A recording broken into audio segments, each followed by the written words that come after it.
talk to y'all about sexually trafficking minors in Houston.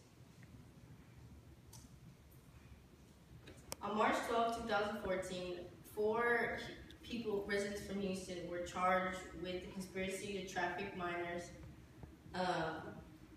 Jill Courtney, senior web editor for Click to Houston, stated in her 2014 publication entitled "Four Charged with Sex Trafficking Minors" that Darquisha Perry, one of the four people charged, was a food service attendant employed by Houston ISD. Here we see that some of these traffickers are already amongst our children and amongst us, and we don't even know it. They could be in the schools.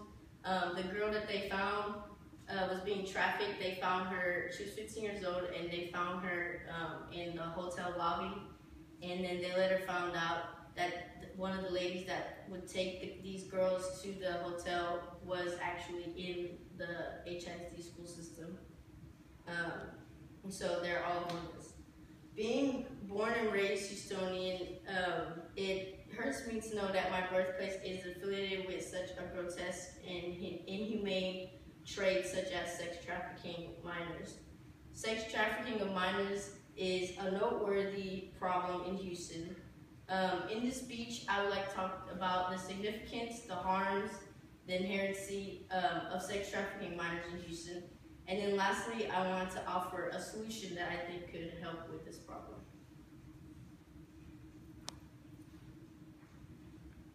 In order to convince you that sex trafficking of minors is a problem in Houston, I would like to begin talking about its significance.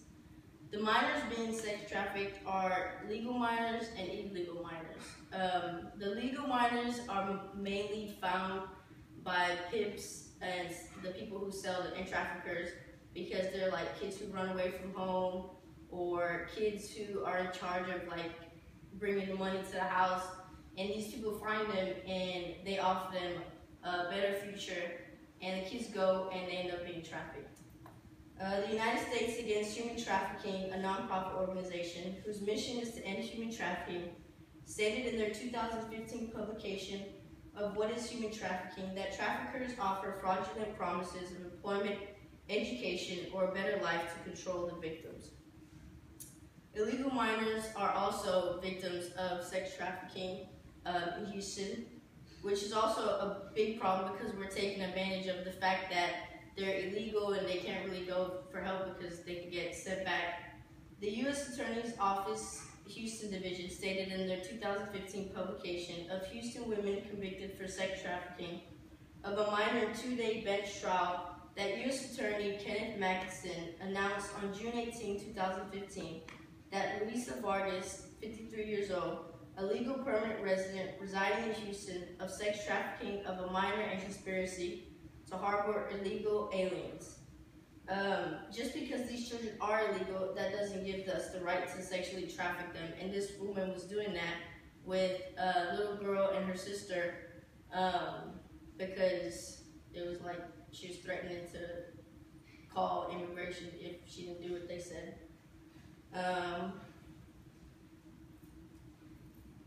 Now that we've discussed the significance, I would like to talk about the harmfulness of sex trafficking minors in Houston. Not only is it harmful to the victims, but it's also very harmful to our community. It's harmful to the victims for obvious reasons, because these kids at a young age are getting STDs, which will eventually, if they don't get it treated correctly, can lead to their death at a very young age. The UNICEF United States Fund stated in their 2015 publication entitled End Trafficking that victims suffer from physical, emotional, and sexual abuse and rarely have access to an education or to health care. Our community is also at risk, put at risk through sex trafficking. The Texas Department of Public Safety stated in their 2014 publication entitled Assessing the Threat of Human Trafficking in Texas that many criminal organizations, including Mexican cartels and transnational gangs, and individual criminals engage in this trade of sexually trafficking minors. So here we can see that this is also dangerous for our community because this is like a gateway for other criminals of all backgrounds and worse criminals to come into Houston because they're all kind of like affiliated with sex trafficking.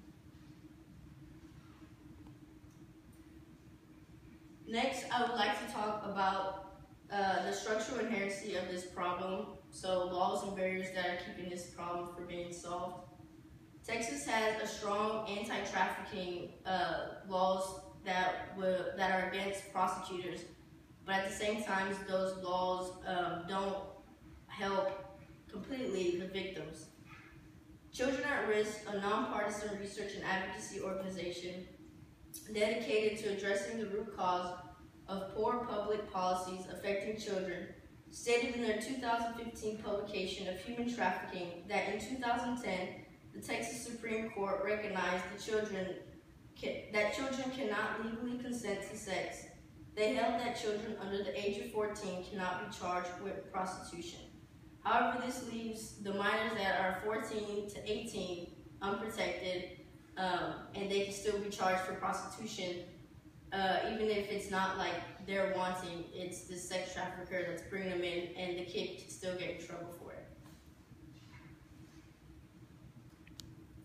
Lastly, I would like to talk about the solution that I think could help this problem. I think we should form a team against the sex trafficking of minors committee. This would include people who work with CPS, people in the community, everyone to like come together. Anyone can be trafficked regardless of their class, education, gender, or age. So this is something that everyone should be interested in helping to better our community as a whole. We should work together in this committee to educate ourselves and to educate others, to raise awareness of this topic, because it's something that a lot of people really don't know about, and then when they do, it's like a big surprise, but it's something that should be brought to light. Also, a lot of this trafficking happens in events like the Super Bowl and big sporting events like that. Elaine Stoltz, a writer for the Houston Chronicle, stated in her 2015 publication entitled, "We Must Fight Sex Trafficking as a Community," that as a community, we must commit to work together to combat human trafficking. And when Houston hosted the NFL's 51st Super Bowl in 2017, we can ensure that the city is not an easy venue for sex traffickers. A lot of pimps bring their kids that they want to sex traffic to things like this because there's big crowds, a lot of people who want to buy children. And if we do this committee, we can have our community aware and prevent it being so easy for them to just sell kids at the Super Bowl or any other big sporting event like that. Like I said before, many groups could support this, like CPS, Department of Family, Texas Department of Family, and our community. There are some disadvantages to this though. Some of them being that it's an issue that will take years to completely dissolve, and we might not ever get rid of sex trafficking of minors. But one of the greatest advantages is knowing that we made a difference in assisting the fight to abolish sex trafficking of minors.